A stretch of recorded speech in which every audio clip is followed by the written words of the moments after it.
ओम बृहस्पति नमः। ओम नमः शिवाय। नमस्कार मित्रों, मैं अरुण पुनः उपस्थित हूँ आपके समक्ष अपने इस आध्यात्मिक चैनल साधन जोन में।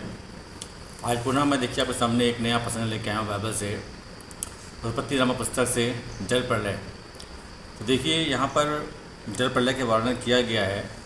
इसमें ये स्पष्ट होता है कि पृथ्वी पर एक बार परमात्मा ने संपूर्ण मानव जाति को मिटा दिया और उनके कुछ ही अंश को रखा, एक एक ब्रीड को रखा, और बाकी संपूर्ण बचे हुए थे, चाहे पशु हो पक्षी हो, सबको नष्ट कर दिया।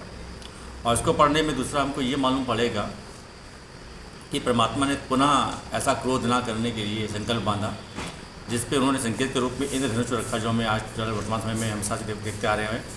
ये चीज़ हमको बारिश के मौसम में देखने को मिलती है। तो इंद्रधनुष का बनना ये परमात्मा का अपना वचन है कि मैं पुनः जो है ऐसा मनुष्य के ऊपर क्रोध नहीं करूँगा और ऐसी कोई गलती नहीं, ऐसा जो है दंड नहीं दूंगा, क्योंकि मुझे पुनः खेद हो रहा कि मैंने ऐसा किया, मैंने ही बनाया और मैंने ही मिटा भी दिया। और तीसरी बात इसमें आपको पढ़ने को मिलेगी कि मांसाहार का वर्णन, कि मांसाहार करने के लिए परमात्मा कैसे उनको आज्ञा देते हैं। तो ऐसी कुछ बातों को हम सामने लाएंगे। और बहुत महत्वपूर्ण बात यह है कि नूह की नाव जो बनी वो कैसे बनी, उसका मापदंड कितना था। तो ये दिलचस्प चीज़ है। देखिए पढ़ेंगे इसको कि आदम के जब नूह हुए तो आदम से 10वीं वंशावली में नूह हुए, जिसमें कम से कम 1656 वर्ष के बाद जब नूह हुए तो उनकी आयु 600 वर्ष की थी। तो उस समय जल प्रलय हुई। तो इसके बारे में वर्णन, इसका पूरा है विस्तार से वर्णन करेंगे कि कैसे कैसे परमात्मा का क्रोध आया और क्या क्या घटनाक्रम वहाँ पे घटित हुए। और यहाँ पे एक चीज़ और महत्वपूर्ण समझने वाली ये भी है कि अभी पढ़ेंगे तो इसमें ये निकलेगा कि जो मनुष्य की जो कन्याएँ थी, स्त्रियाँ मुख्य है बेटियाँ, वो जो थी वो इतनी रूपवती, इतनी गुणवान थी कि परमेश्वर के जो देवदूत थे या देवता कहें, वो क्योंकि बोला गया है परमेश्वर की संतान, तो वो उनको पसंद आई और उन्होंने पृथ्वी पर आकर के विचरण किया, उनके संग विवाह किया और संतान उत्पन्न करी, जिससे क्या हुआ कि वो भी चक्रवर्ती थे और उनका यश कीर्ति पूरी चारों दिशाओं में फैला। दूसरा वर्णन इसके सुनने में आपको ये भी मिलेगा कि दानव के बारे में, कि उस समय पृथ्वी पर दानव रहा करते थे। देखिए दैत्य, असुर और दानव 3 कैटेगरी है। और थोड़ी सी हट के बात बोलूँगा इसी विषय पे लेकर के थोड़ा सा, कि हमारे सनातन धर्म में दो बातें बताई गई हैं कि जो देव गुरु हैं, जितना देव वर्ग है उतना सेम टू सेम दैत्य वर्ग भी है, दैत्य असुर राक्षस वर्ग।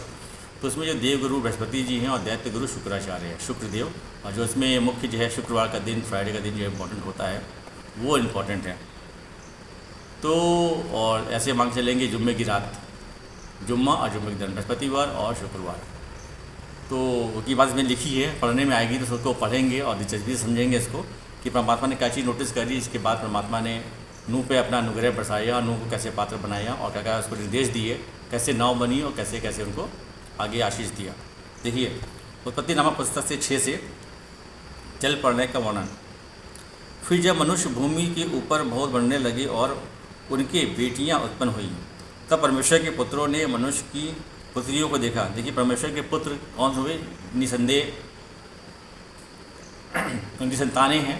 तो एक बार से देवता मान के चलूँगा मैं इसको।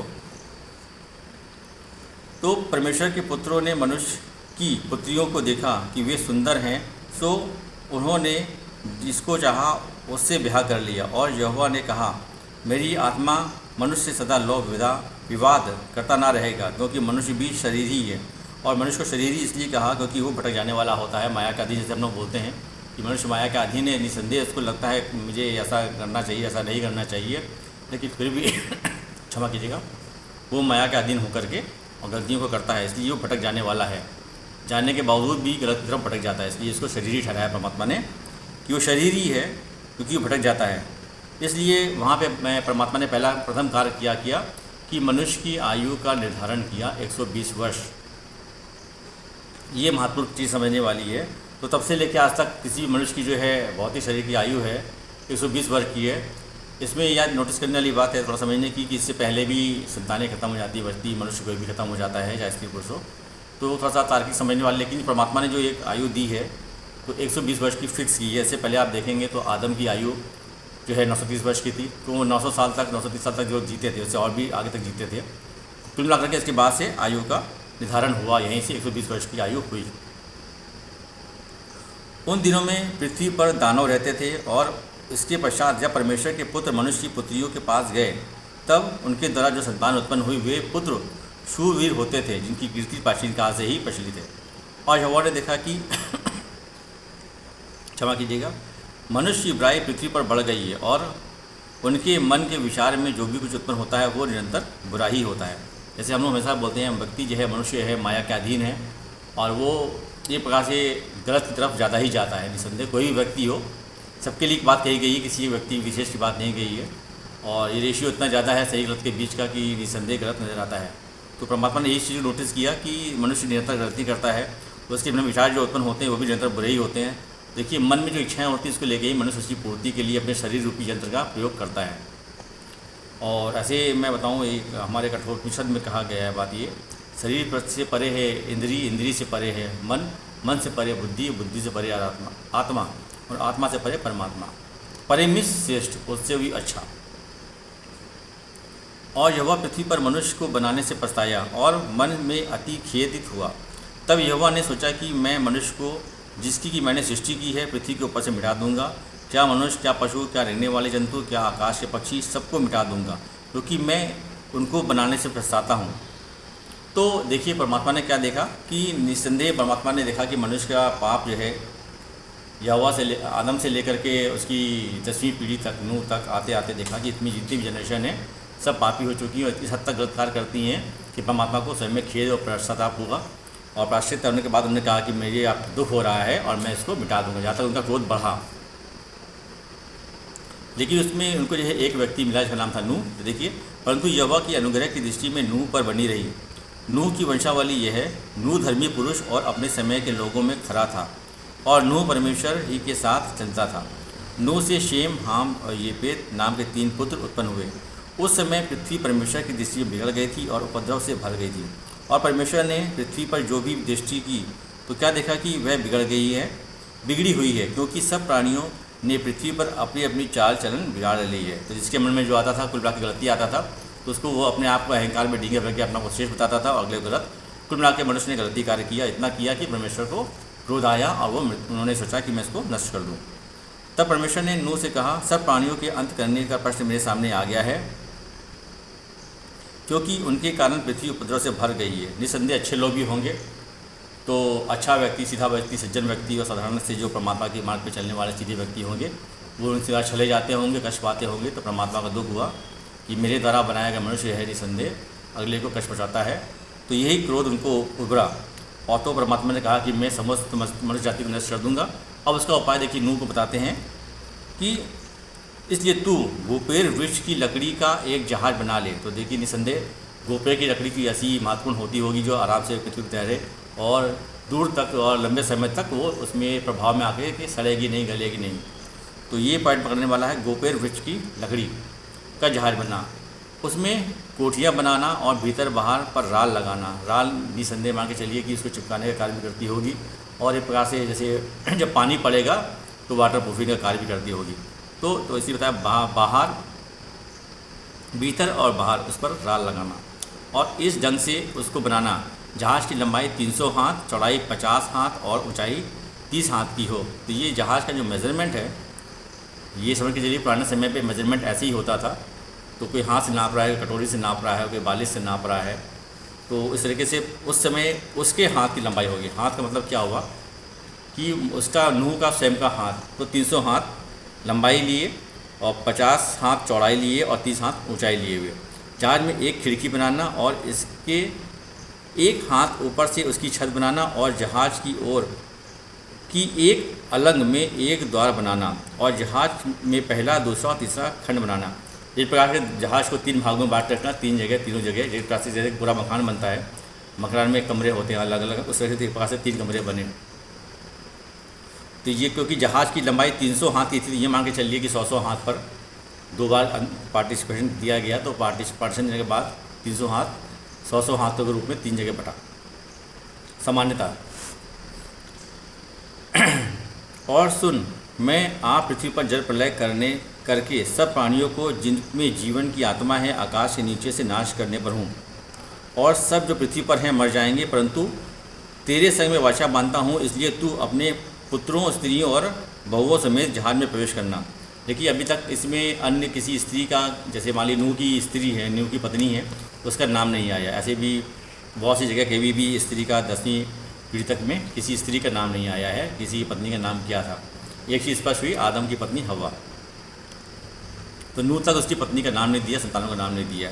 संतानों में शेम, हाम और येपेत का नाम दिया गया है, उनकी भी पत्नियों के नाम नहीं दिए गए। और सब जीवित प्राणियों में से तू एक एक जाति के दो अर्थात उनके नर मादा का जोड़ा है, उसको जोड़े को रखना। एक एक नर और एक एक मादा जहाज में ले जाना और अपने साथ जीवित रखना। एक एक जाति के पक्षी और एक एक जाति के पशु और एक एक जाति के भूमि पर रहने वाले सबके में से दो तेरे पास आएंगे कि तू उनको जीवित रखे। ये कुदरती तौर से परमात्मा ने ऐसा प्रेरणा दी उनको कि सारे प्राणी स्वतः ही उसके पास पहुँचे पेड़ के रूप में, कि तू उन्हें जीवित रखे और भांति भांति के भोज पदार्थ जो खाए जाते हैं उनके लिए तू लेकर अपने पास इकट्ठा कर रखना। सो तेरे और उनके भोजन के लिए होंगे। परमेश्वर की आज्ञा के अनुसार नूह ने किया। और यहोवा ने नूह से कहा, तू अपने सारे घराने समेत जहाज में जा, क्योंकि मैंने इस समय के लोगों में से केवल तुझी को अपनी दृष्टि में धर्मी देखा है। सब जाति के शुद्ध पशुओं में से तू 7 अर्थात नर और मादा की पेड़ में रखना, और जो शुद्ध पशु नहीं उनमें से 2 लेना। देखिए संख्या आ गई 7 और 2 अर्थात नर और मादा। और आकाश के पक्षियों में से भी 7 अर्थात नर और मादा लेना, और कि उनका वंश बच जाए और सारी पृथ्वी के ऊपर बना रहे। क्योंकि अब 7 दिन और बीतने पर मैं पृथ्वी पर 40 दिन 40 रात तक जल बरसाता रहूँगा। देखिए 7 दिन यानी कि ये मान के चलें, क्षमा कीजिएगा, कि जब ये परमात्मा ने उसको निर्देश दिया तो एक प्रकार से उसको 1 हफ्ते का टाइम रहा होगा कि 7 दिन के बाद मैं ऐसा करूँगा। तो ये नूह की नाव जो है 1 हफ्ते में बन के परमात्मा के निर्देशानुसार बनी, 1 हफ्ते के भीतर में।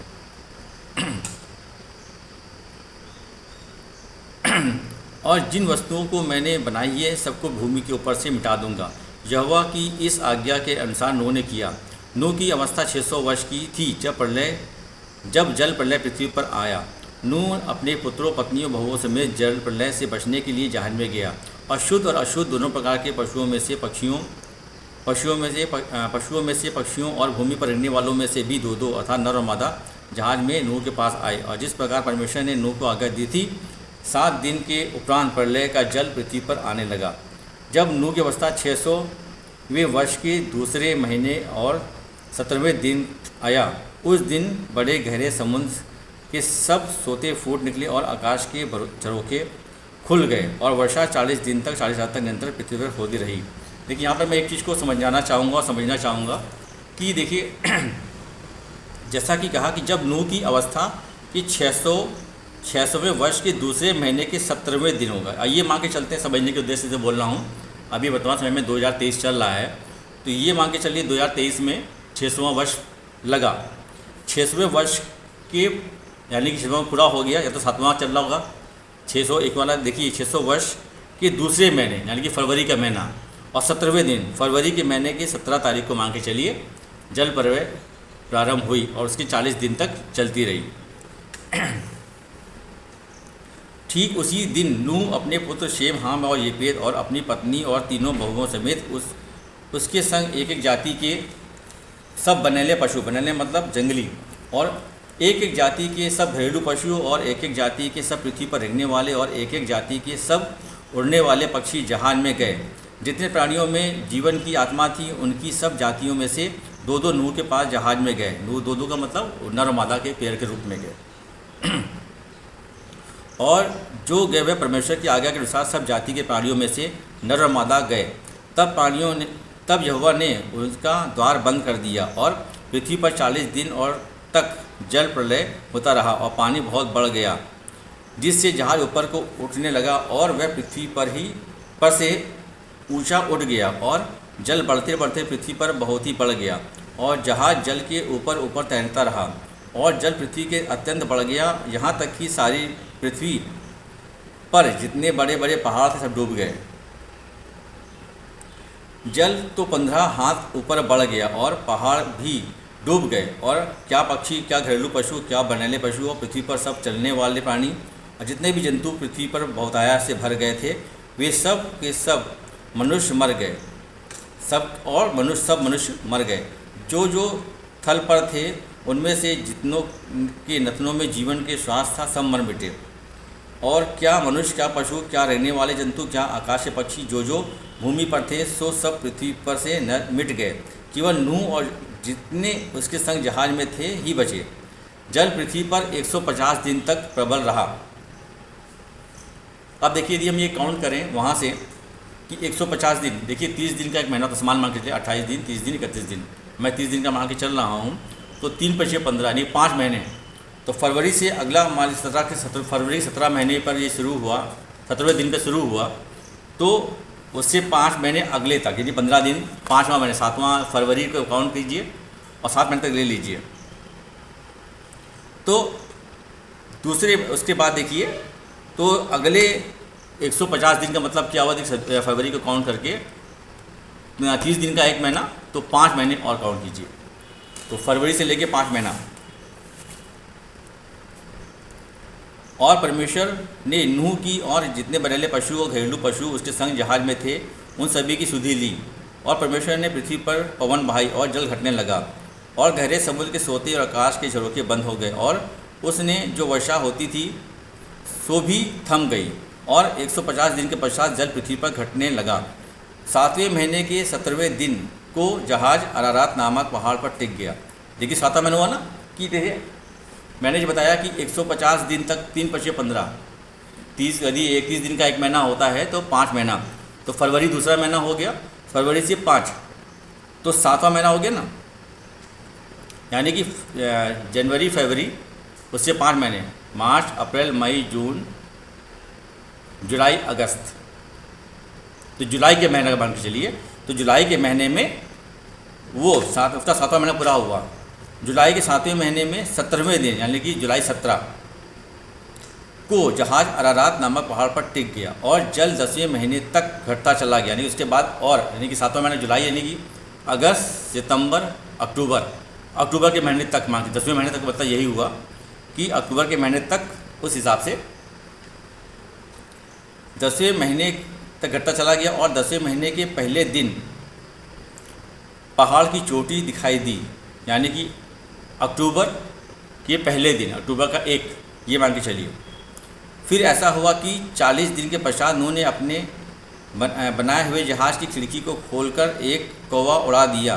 वह जब तक जल पृथ्वी पर से सूख ना गया तब तक इधर उधर फिरता रहा। फिर उसने अपने पास में से एक कबूतरी को भी उड़ाया कि देखा कि जल भूमि पर से घटा है कि नहीं। उस कबूतरी को अपने पैर के तले टेकने के लिए कोई आधार ना मिला, सो वह उस जहाज़ में लौट आई, क्योंकि सारी पृथ्वी के ऊपर जल ही जल छाया था। तब उसने हाथ बढ़ाकर उसे अपने पास जहाज़ में ले लिया। तब और 7 दिन ठहरा उसने उसी कबूतरी को जहाज़ में से फिर उड़ाया। और कबूतरी सांझ के समय उसके पास आई तो क्या देखा कि उसकी चोंच में जलपाई का एक नया पत्ता है।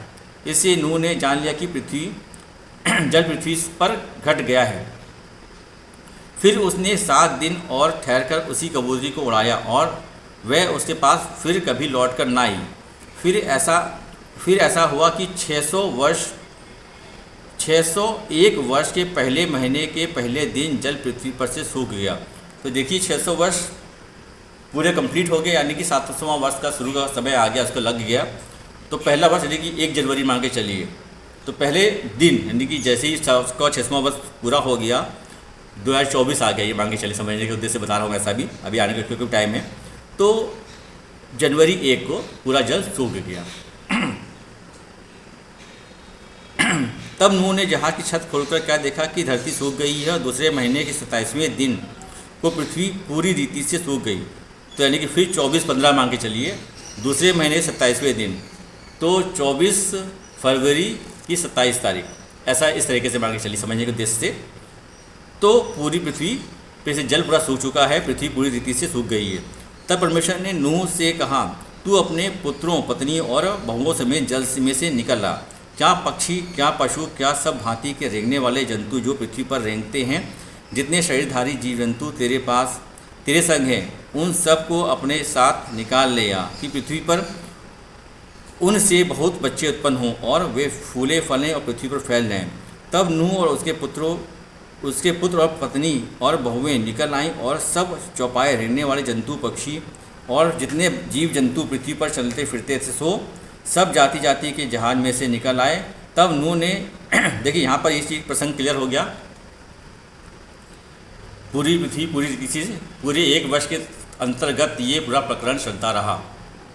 पूरा 1 साल इसके होने में आ गई ना, जनवरी तक पहुँच गया वो, और पूरी पहले तक जो है 1 वर्ष के भीतर ये कार्य पूरा हुआ। क्योंकि जुलाई 17 2023 क्षमा कीजिए 2023 फरवरी 17 से जल प्रलय शुरू हुआ, और जो प्रकरण आते आते जो मैंने मेजरमेंट निकाला है इसके अकॉर्डिंग दूसरे महीने के 27वें दिन में पृथ्वी पूरी रीति से सूख गई, यानी कि 2024 की फरवरी 27 एंड ऑफ द मंथ वहाँ पे पूरी रीति से सूख गई। तो पूरा एक लगभग मोटा मोटा समान रूप से कैलकुलेशन करें तो पूरा 1 वर्ष का समय हो गया, और तब नूह की आयु भी 700 वर्ष की पूरी हो गई। 600 में शुरू हुआ था, 700 में लग गया, 700 का पूरा कर गया वो। अब देखिए उसने फिर पूजा करी। देखिए पूजा का ये पद्धति बहुत पुरानी है, पौराणिक है, अभी तक चल रही है। तो ये जो होम बलि है, बलि जो की जाती है, बलि प्रथा बहुत पौराणिक है। इसका तरीका है किसी को भोजन देने, जैसे मनुष्य एक प्रकार से मांसाहार करता है, मार के खुद को खाता है, उस प्रकार से बलि में चला गया। वो बलि होगी जो परमात्मा के नाम से दिया गया, बलिहारी हो गया। तब नूह ने यहोवा के लिए एक वेदी बनाई और सब शुद्ध पशुओं और सब शुद्ध पक्षियों में से कुछ लेकर वेदी पर होम बलि चढ़ाई।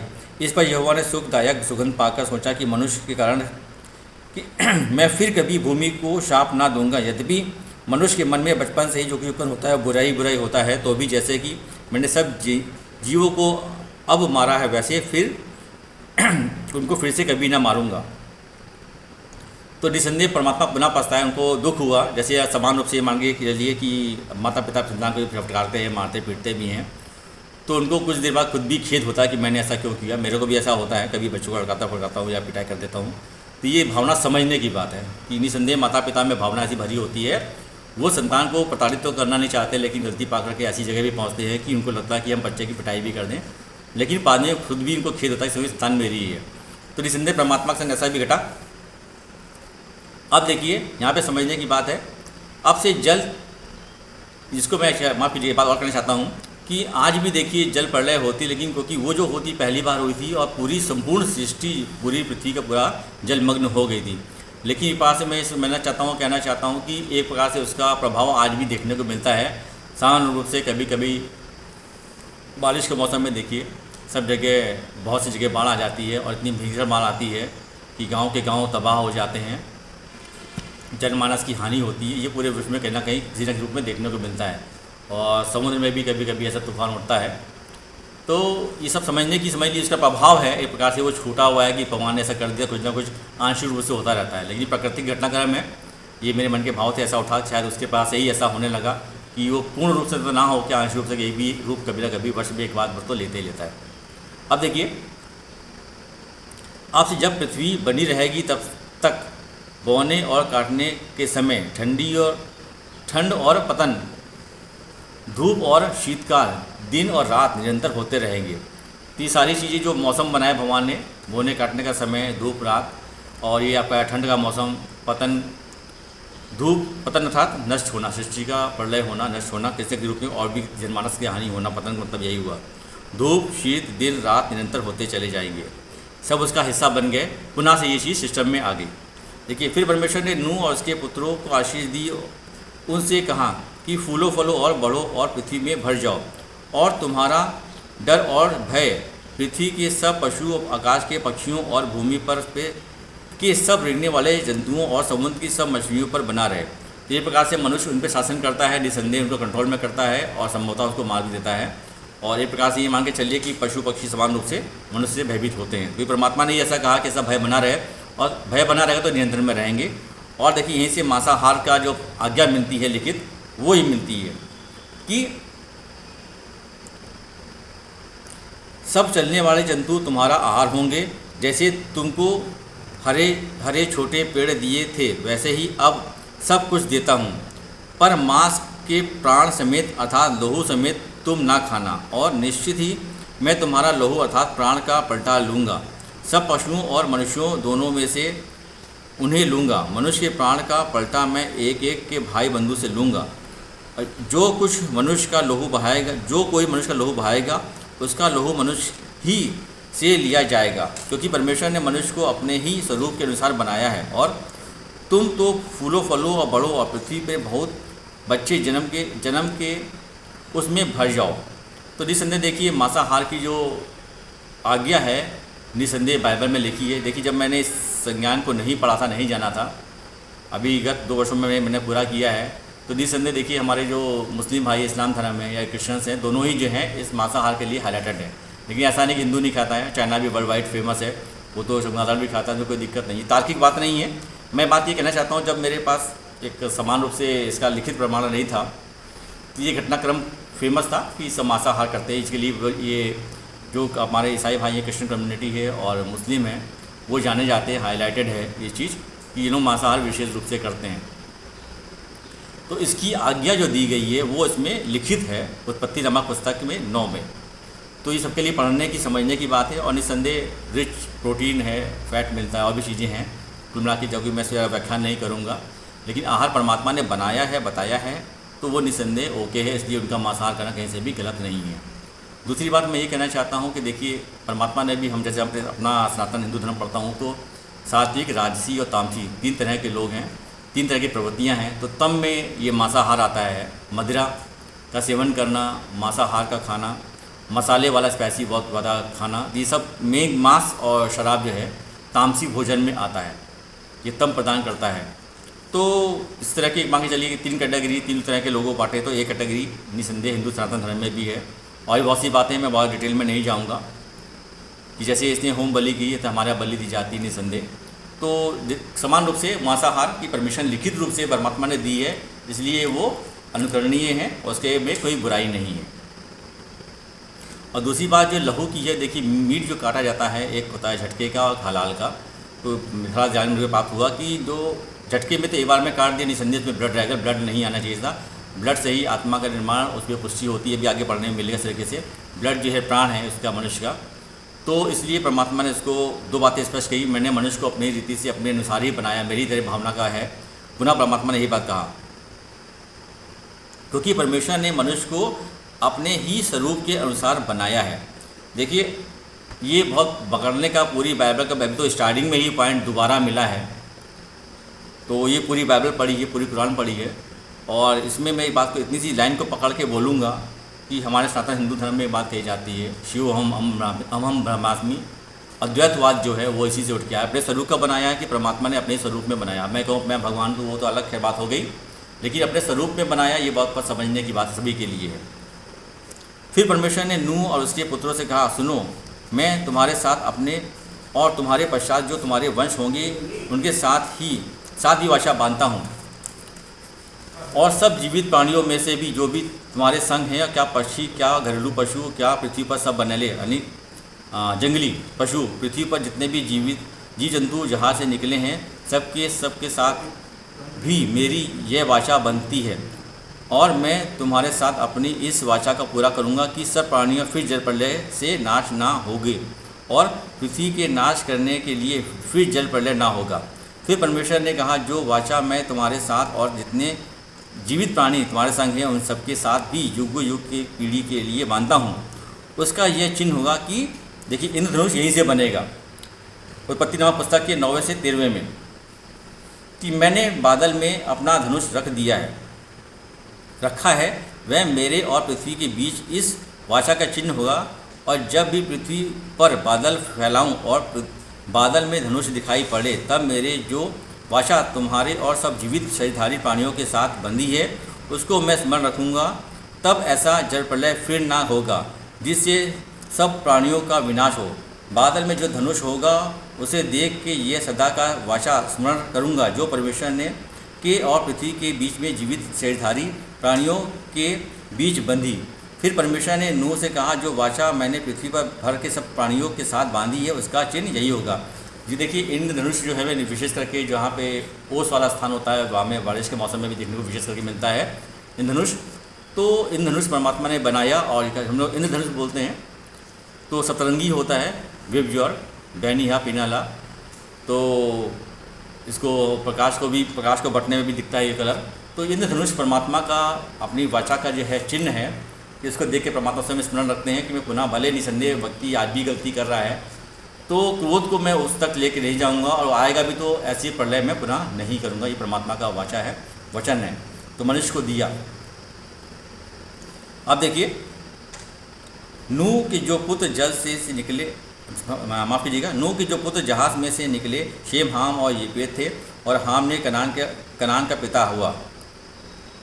तो देखिए, इसके आगे मैं यहीं पे अपने वक्तव्य को थोड़ा सा रोकूंगा क्योंकि एक अगला एपिसोड सामने आ रहा है, तो एक नई कहानी सामने आएगी। इसमें से कुल मिला के मैं ये समझना चाहूँगा और समझाना चाहूँगा कि देखिए, परमात्मा को क्रोध आया मनुष्य के गलत कृत्यों की वजह से, तो हमें पाप से, गलत कृत्यों से, गलत भावनाओं से तौबा करनी चाहिए। और क्योंकि परमात्मा ने हमें अपने समतुल्य बनाया, ये हमारा सौभाग्य है। परमात्मा बार बार दोबारा भी ये पढ़ने को मिला कि क्योंकि मनुष्य को परमात्मा ने अपने समान रूप में बनाया है, तो हम सबका सौभाग्य है। इस चीज़ को समझिए, और जो आज्ञा परमात्मा ने मनुष्य को दी है कि तुम गलत कार्य को कुल मिला के मत करो, हमें नहीं करना है, और जो करेंगे वो दंड के पाप के भागी होंगे, तो हमें पाप से बचना है। और परमात्मा से अपने आसक्ति के कल्याण की कामना करूँगा, हमें परमात्मा सद्बुद्धि प्रदान करे। ओम नमः शिवाय।